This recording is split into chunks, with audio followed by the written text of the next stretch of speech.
Hey Warriors, Torridge the Warrior here, and this is my 5.2 DPS Fury Guide. This guide will cover everything you need to know in order to DPS as a Fury Warrior in patch 5.2. The guide will cover stats, gems and gear, glyphs and talents, your rotation, your cooldown usage, a few special situations, and some other information. Alright, so the first thing we're going to cover is stats, gems, and gear. And for that, the first thing we need is to get expertise and hit capped. The expertise and hit cap is 7.5%, and that's going to be about 2,550 rating. We need 7.5%, otherwise our special abilities will miss or get dodged. After that, as a warrior, our most important stat is of course strength. After that, we want as much crit as we can possibly get, and if you can't get more crit, we want mastery. Now they did buff haste, but not enough that it's going to be better than mastery.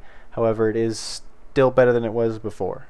Effectively just making it less terrible, but still kind of terrible. Now for gems, in most situations it's best to match the socket bonus. The only time they're ever not going to match the socket bonus is either if it has an insignificant haste socket bonus, or if the socket bonus is either hit and expertise, and just the way your reforging works out, it ends up not being better. Otherwise, you're pretty much always going to want to make that socket bonus. For blue slots, we want to put critical strike and hit rating. Even if that puts you over hit, you can then reforge hit from other places back into critical strike. And for a red slot, we want either strength and crit gems or expertise and crit gems. Strength if you already have enough expertise, and expertise if you want to reforge that into crit somewhere else. It really depends on how things turn out with your reforging. For gear, you pretty much always want the highest item level plate strength gear that doesn't have dodge or parry on it. And if you have two pieces of the same item level, you want to take the one that's got the most crit. Also, when planning your gear, keep in mind that you're going to want your force set tier bonus, even if one of the items isn't as good as an offset piece. For weapons, both Single-Minded Fury and Titan's Grip are viable and very, very close in DPS. Close enough that whichever weapons you have that are the highest item level are always going to be better. If you're comparing weapons of the same item level, single target with a decent execute phase, Single-Minded Fury will pass Titan's Grip, and multi-target, Titan's Grip will pass Single-Minded Fury because it has heavier whirlwind damage. But even there, the differences aren't tremendously significant. You still have pretty good multi-target as Single-Minded Fury, and you still have a good execute phase as Titan's Grip. I personally play both. I have this warrior as Single-Minded Fury, and my second warrior that is Titan's Grip. Alright, the next thing we want to look at here are glyphs and talents. Now, it's important to keep in mind that whatever glyph or talent is best can change on a fight-by-fight basis, so you need to learn and know what all of them do and understand boss mechanics so you can pick the best ones for the job. So starting with glyphs, we're going to cover the ones that are actual damage increases first.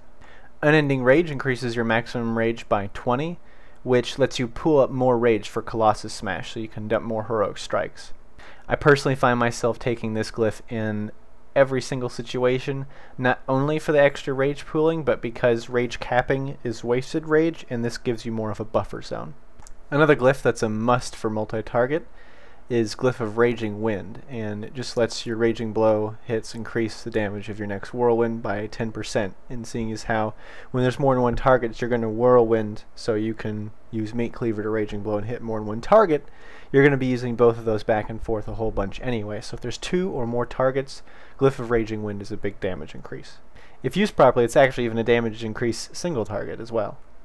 Now, Glyph of Death from Above got nerfed. It doesn't have the extra damage bonus on it anymore, but it's still a damage increase just because Glyph Heroic Leap is off the global cooldown and doesn't cost any rage, so it's essentially just free damage. So you still get twice as much free damage by having the, or not twice as much, but you know, it's shorter cooldown, more free damage, as well as the added mobility of just being able to Heroic Leap more often. Glyph of Colossus Smash is also good if you don't have anyone else on the target you're on that is can do the Sunder. This is either if you don't have a rogue, a hunter, or either a bear tank or a warrior tank on the target. Those are the things that can also do the same Sunder armor effect. So if you don't have any of those attacking your target, you definitely want Colossus Smash. The Sunder armor effect is a pretty significant damage increase, and yeah, it's not really worth casting Sunder the actual ability, but having the glyph that puts it on automatically is definitely worth it. Bull Rush is good if you're going to be charging often enough, that extra 15 rage. Just make sure if you're going to take double time, you really know what you're doing and don't charge more than once every 12 seconds, because you're really going to lose out a lot on that extra rage if you do that improperly. A few other damage increasing but less effective glyphs are Root Interruption. 6% is not a tremendous amount, but it's still a bonus, and it can end up being better than some of the other ones, but only if you're really going to have the buff from it up for the majority of the fight. Meaning you need to be interrupting something with Pummel every 20 seconds or shorter for the majority of the fight. And usually if there's some special conditions, like there being more than one target that'll make one of the other glyphs better, you're really going to want to take that over Root Interruption anyway. Now, Recklessness provides you with a damage increase. It does give you an average of more crits than it would without the glyph, but the problem with that is that since it reduces the actual crit chance of your attacks during Recklessness, it ends up making your attacks during the Colossus Smash weaker, which is, since Colossus Smash is such a huge damage increase, it ends up usually being better to not take Glyph of Recklessness. That really wasn't the case before, especially if you had high crit to begin with, because the most important thing is having that Bloodthirst crit so you get that Raging Blow activated. But the way it is now, that Recklessness only gives you a 30% damage increase, so this glyph lowers that to an 18%, not damage increase, but critical strike chance increase. So 18% critical strike chance increase instead of 30%. I personally would prefer just to have the full 30%, so I know that those crits go off during that Colossus Smash. Glyph of Resonating Power puts Thunderclap on the same scale as far as damage per rage as Whirlwind, but seeing as how you're going to want to keep Whirlwinding anyway, so you get those Meat Cleaver stacks, there's really no point to Thunderclap much anyway. Some utility glyphs, you can take Glyph of Bloodthirst for a little bit extra healing. It heals you for 2% of your total health instead of 1%. That can end up saving you a decent amount of healing that has to be done over the course of a fight. Now, if you're doing, say, a 6-minute fight, that's going to end up being, if you're using Bloodthirst on cooldown, about 80 or so Bloodthirsts, giving you about 160% of your total health instead of 80% of your total health back in Bloodthirst damage. Now, a lot of those Bloodthirsts are probably going to go off when you're full health anyway, so it's not really a tremendous bonus to the extra healing you're going to get. But if you're dying, you're dying. So, and I've survived with less than 10k life before, so Glyph of Bloodthirst if you really need it. Another one kind of in the same category is Victory Rush, but the Victory Rush one is only good if there's going to be like ads that you can kill continuously enough so you can get all that extra healing from that. There's a few times where you have to go fight ads by yourself and there's no healers around. If you're in that situation, this is actually really good because you can keep yourself alive where a lot of other DPS classes wouldn't be able to. There's also Gag Order if you have some pesky caster mobs to deal with. You can silence them with Gag Order and bring them to you the raid. Now for talents. On our first tier of talents, the ones you really want to take are going to be Juggernaut or Double Time. The stun from Warbringer, really not tremendously useful in PvE. Now as far as mobility, Double Time is better than Juggernaut just because it's 20-second cooldown, but you can charge twice. You have two separate 20-second cooldowns essentially for your charging, which averages out to be one charge every 10 seconds instead of every 12 seconds like you would get with Juggernaut. But the rage gain is the same and possibly worse if you don't do it correctly. Now it allows you to do that charge twice in a row, but say you charge and then 11 seconds go by and then you charge again, you then need to wait another 9 seconds before that first charge comes off cooldown, and that one will give you the rage, whereas the one that used at 11 seconds won't give you the rage. So because of that, you can end up losing the rage generation that you would have gotten with Juggernaut. Now if you're taking Glyph of Bull Rush, either be very careful with Double Time or definitely just get Juggernaut to be safe, because that extra rage is more of a hit to you if you're using a glyph slot on that. For the second tier, you usually want to get Impending Victory. This is a decent sized heal. It's even buffed now to 15% in this patch. And it also has a really low rage cost and does a decent amount of damage, so you can use it in a filler if you don't quite have enough rage to put that Wild Strike in there. You can use it as a filler. If you are in a situation where you're going to be at low health, so sub 35% health for a significant amount of time, and your healers are having trouble keeping people alive during that phase, Second Wind can be super useful. Third tier, if you've got adds that you need to control or deal with, Staggering Shout and Piercing Howl can be useful. I like to keep Disrupting Shout lots of times, especially if there's a fight where there's something that needs to be interrupted. If I end up wasting my pummel or doing something stupid with it, I have an extra backup interrupt. Or if I'm kind of fighting something else and then I have my interrupt target on focus and I may not be close enough to it to get that focus pummel off, I can use Disrupting Shout and it will just interrupt anything that's near me.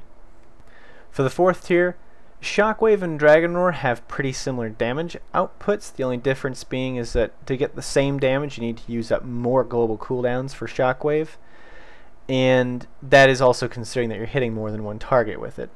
Single target Dragon Roar is definitely the way to go. If you have a lot of adds that either are going to be there for a significant amount of time and need to die, or a lot of adds that come out all at once that really need to die, otherwise you're in big trouble, Bladestorm is a really good AoE damage channel. So in some situations you're going to want to use Bladestorm. Most of the time you're just going to be sticking with Dragon Roar. For the fifth tier, Safeguard is probably the most useful. You can put that on another raid member if they're taking a whole bunch of damage, and it'll reduce their overall damage taken by 20%. I wouldn't really want to put this on a tank, just because if you take a hit that the tank is supposed to hit, lots of times that can just straight up one-shot you, and that's really not something you want to have happen, obviously. But it can be put on other raid members if they get some sort of debuff that does a lot of damage to them. Mass Spell Reflection, you really can't reflect a lot of abilities in raids. If there are ones, that's great. Most of the time, not so useful. Vigilance, I wouldn't recommend taking at all. It doesn't reduce the overall raid damage taken, seeing as how the damage, the 30% damage reduced to your target is taken directly by you, so there's still overall the same amount of damage going out, and the duration, you don't have a taunt cooldown. Well, it's up, which you're not going to taunt anyway as a Fury Warrior, so that's really not very useful. In fact, this whole tier is not really tremendously useful except for Safeguard. And even that really isn't going to have a huge effect on the outcome of a fight anyway. Now, the last tier. Your go-to talent is going to be Bloodbath. And this just puts all of your abilities, 30% of their damage is put into a bleed. It works kind of like the old Deep Wounds, where if I use an attack and then I use another attack before the bleed wears off, the 30% of the first attack and 30% of the second attack go into that next bleed tick. So the tick will kind of just stack infinitely depending on how many hits you get off. So especially if you have attacks like Heroic Strike that are special abilities that are off the global cooldown, and if you have things like Wild Strike on a Blood Surge proc that have a shorter than average global cooldown, you get more abilities in there, and that bleed tick will stack up even higher, as well as it'll go off of any Blade Storm or Whirlwind, so all your multi-target stuff will trigger Bloodbath as well. Avatar is good. It's kind of close to the same damage. It doesn't give you the 30% extra damage from the bleed, but it includes all damage. So your White Swings, which is a pretty big chunk of Fury Warrior's damage, also benefits from that as well. Usually the Avatar, though, because it has a 3-minute cooldown, isn't tremendously useful, because unless you're going to be using it to break out of the roots and snares.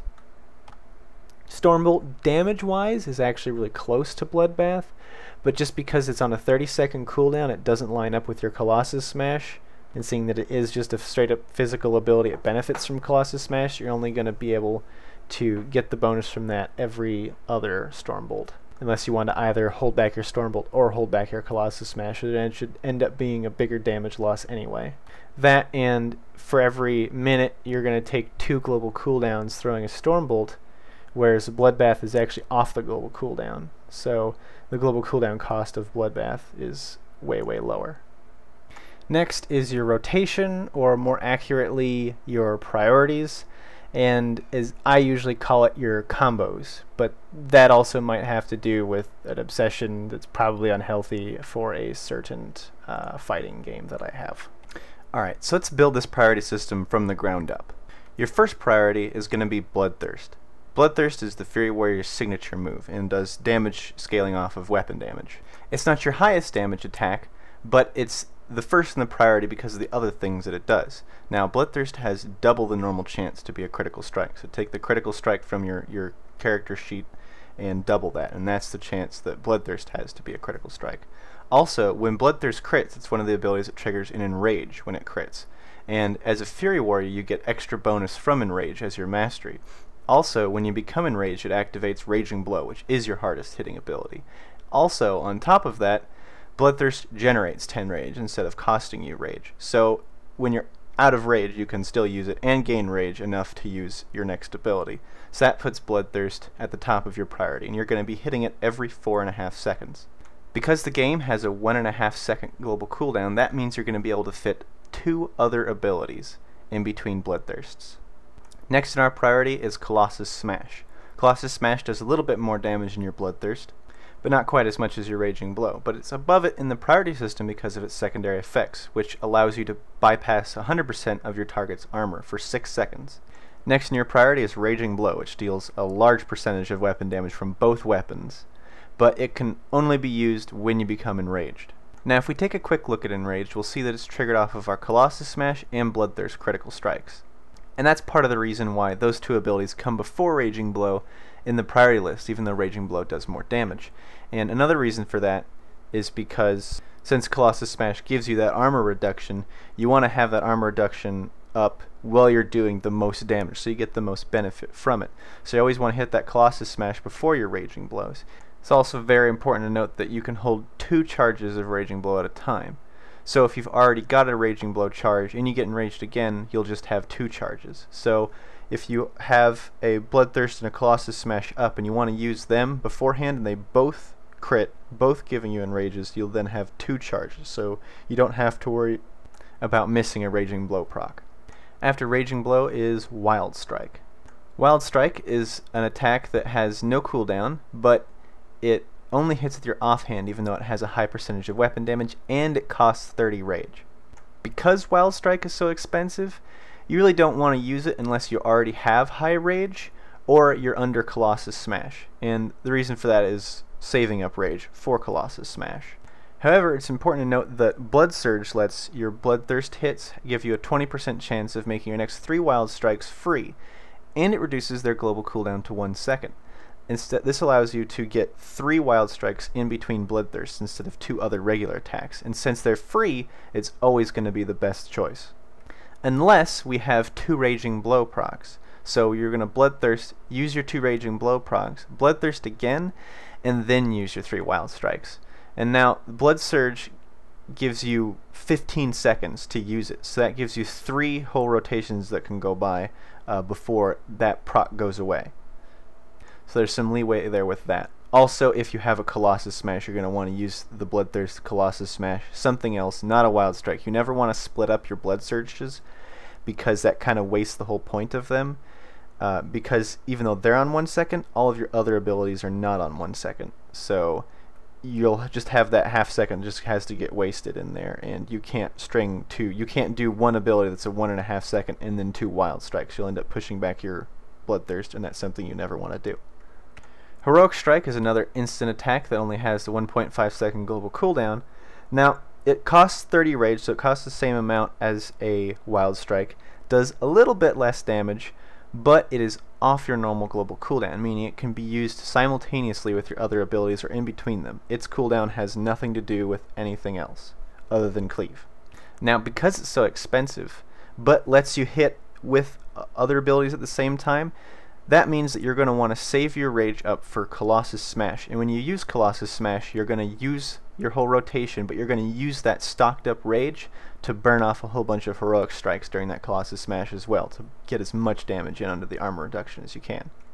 You can use Heroic Strikes outside of a Colossus Smash. This usually only happens when you're being taking unavoidable AoE from a boss and you're sitting in Berserker stance, and Berserker stance is piling up a whole bunch of rage for you, and then even using Wild Strikes, you're still going to rage cap, which is something you never want to do. You never want your rage to be maxed out, because that means rage you're getting at that point is then being wasted. And even in that situation, that only usually happens when you're getting plenty of procs for Raging Blow, which is very cheap, and you're getting a lot of Blood Surge procs, making your Wild Strike free and using up a bunch of your globals. So you've got all those things happening, so you're spending basically no rage, and you're getting a whole bunch of rage from your melee attacks and from that incoming damage. So that's when you're going to want to use Heroic Strike, just to prevent yourself from going over that rage cap. Now if you're in the opposite situation, where you're in between Bloodthirsts, you don't have Colossus Smash, you don't have a Raging Blow proc, and you don't have a whole lot of rage. Now usually always you can fit something in there. If you either don't have your Dragon Roar ready, you don't have you already used the Raging Blow, so you've got one extra global cooldown before your next Bloodthirst. And there's a few things we can fit in there. The best thing to fit in there is Impending Victory. And Impending Victory is a talent. It does not a whole lot of damage. It's pretty much the lowest of all of your abilities, but it only costs 10 rage, so it's not very expensive. It's much cheaper than a Wild Strike. So even if you have the rage for a Wild Strike and you're only down like 30 or 40 rage, you still usually want to use Impending Victory, just because you want to stock that rage up for the next Colossus Smash, especially if you're close to your next Colossus Smash. You're going to want to use Impending Victory. If Impending Victory is on cooldown, or you're just completely out of rage, or your Battle Shout buff, it lasts for 5 minutes, so it's pretty much never going to be in a situation where your buff is about to fall off, but if you are in that situation, definitely use Battle Shout. It's just good because it gives you that 20 rage. Another one you can use if you're really desperate is Heroic Throw. Heroic Throw is an instant, doesn't cost any rage, but only does 50% weapon damage. It's a very weak attack, but it's basically barely better than doing nothing for that global. One thing you definitely don't want to do is use Berserker Rage to use an extra Raging Blow. Now, and the reason for that is that you want to save that Berserker Rage for the situation where you used your Bloodthirst and you used your Colossus Smash, and neither one of them crit. And you have Colossus Smash running, and even if you've got that rage stocked up, you're not enraged. You're not getting the bonus for that damage increase from your Mastery for being enraged during that Colossus Smash. And you can't use Raging Blow, which is your heaviest hitting nuke. That situation is what you want to save your Berserker Rage for. So you'll get your Colossus Smash, your Bloodthirst, then your Colossus Smash, then in between globals you'll hit that Berserker Rage, because it's off the global cooldown, to give you that enrage, to then use your Raging Blow. And then Bloodthirst will be back, and then you can kind of go from there. Another ability in our rotation that's off the global cooldown is Heroic Leap. And I know they nerfed the glyph on it, so it doesn't do the 100% extra damage anymore, but it's still an ability that's off the global cooldown that does damage. It doesn't not a whole lot of damage anymore, but it's still damage, and it doesn't cost any rage, and it doesn't cost any global cooldowns. So you're going to want to use it as close to cooldown as you can. Sometimes that can be tricky, especially if you're doing movement. I know it's really awkward for a lot of people who get lost in their bars to, you know, point and target their Heroic Leap on time. But you want to fit it in between your global cooldowns. It's not worth it if you're pushing back your globals by even a fraction of a second in order to get that Heroic Leap off, then it's not worth it. But you want to practice on that. It's really hard to practice. The best place to practice it would be in LFR. The target dummies, the way they're set up out here, you can do it, but it's pretty tricky just because you have this gate in your way here. They decided not to give us an open area to test our damage this expansion. The last part of our rotation here is going to have to do with whatever you pick for your 4th tier. Typically that's going to be Dragon Roar. Dragon Roar kind of fits in between Bloodthirst and Colossus Smash on our list. And that's because it's really only before Colossus Smash, because it ignores armor anyway, so it's kind of a waste to use it during a Colossus Smash. So if you have Colossus Smash and Dragon Roar coming off cooldown close to the same time, which they should if you're using everything on cooldown, because Colossus Smash is 20 seconds and Dragon Roar is 1 minute, so that means the 3rd Dragon Roar, there's going to be a Colossus Smash in there. So you want to use the Dragon Roar before the Colossus Smash. If Colossus Smash is on the target when Dragon Roar comes off of cooldown, just wait for Colossus Smash to wear off, and then use Dragon Roar right after. Now, let's take a basic look at our rotation so far without looking at any cooldowns. We start off our first combo with a Bloodthirst. Then, since we have Colossus Smash, we use Colossus Smash. Since both Bloodthirst and Colossus Smash crit, we have an Enrage, and we have 2 stacks of Raging Blow.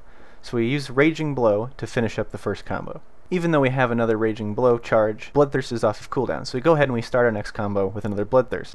We get extra lucky today, and that Bloodthirst also crits, letting us finish off this combo with a back-to-back Raging Blow combination. Now, because the last 2 combinations were done under a Colossus Smash, we were also making sure to hit our Heroic Strike button in order to burn off all that rage and to get as much damage out of the Colossus Smash as possible.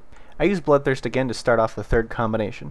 This time my Bloodthirst doesn't crit, and the Heroic Strikes from the Colossus Smash has left my rage really drained, and the only option I really have is to use a Wild Strike. Following the Wild Strike, I'm in an even worse position. What I should do here is use my Heroic Throw, but I don't notice it in time, and instead I go for the Battle Shout that is already put on cooldowns before the fight. I didn't even have the 10 rage to use a Impending Victory, and end up using nothing for this global cooldown. This will happen occasionally, you just won't be able to use anything. Like I said, ideally I would have filled in there with the Heroic Throw, but I didn't really notice it in time, which just happens. I mean, the game plays fast enough that mistakes are going to happen, and really, you just got to practice a lot to reduce mistakes. The Bloodthirst at the start of the 4th combination gives me enough rage to use an Impending Victory, but not anything else. For the sake of this demonstration, we're just going to say I got lucky and Dragon Roar now comes off cooldown, so I fill in with a Dragon Roar. Ideally also, you would use Bloodbath directly before Dragon Roar. This is an okay time to use it, seeing as that I do not have Colossus Smash up. The next combination, my Bloodthirst does crit this time, but it also gives me a Blood Surge proc. Now my Colossus Smash just barely isn't off of cooldown in time, so I end up going with the Blood Surge proc because you usually don't want to split up Blood Surge procs, and I know that if I hold on to that Raging Blow and my next Bloodthirst crits, I'll be able to be in that situation I was at the start, where I get a Bloodthirst crit, get a Colossus Smash crit, have that extra Raging Blow in there, and then get 3 Raging Blows into the Colossus Smash. As well as the fact that the Blood Surge proc is free, letting me stock up even more rage for the incoming Colossus Smash. Sure enough, I get that golden situation again, where I'm able to Bloodthirst, Colossus Smash, Raging Blow, Bloodthirst again, and then get 2 Raging Blows back to back. Remembering to hit Heroic Strike during the Colossus Smash. The combination coming out of the Colossus Smash is Rage Starved again. I hit my Bloodthirst and get enough rage to use a Wild Strike. This time, however, I remember to use my Heroic Throw to fill that extra global cooldown. My next Bloodthirst crits, giving me that Raging Blow proc that I then use. However, I don't have the 30 rage for a Wild Strike. Impending Victory, Dragon Roar, Battle Shout, and Heroic Throw are all on cooldown, so I have literally nothing I can use, and have no choice but to just wait out the global. The next combo, my Bloodthirst crits again, I use my Raging Blow again. This time I have enough rage for Wild Strike. Now, seeing that Colossus Smash just came off of cooldown, I don't want to use it right before a Bloodthirst, because that will end up getting me 2 Bloodthirsts within Colossus Smash, as well as potentially not giving me the enraged damage bonus when hitting Colossus Smash. Also, since I haven't got a whole lot of rage stocked up at this point, if I did have either Impending Victory or Heroic Throw or Battle Shout off of cooldown, I would have used them in this situation, but I don't have them, so I end up using a Wild Strike. I go into my Bloodthirst Colossus Smash combination, and neither one of them crit. Fortunately, I have my Berserker Rage ready, so I use Berserker Rage in order to give myself that enrage, as well as the Raging Blow. The next thing to cover is cooldown usage.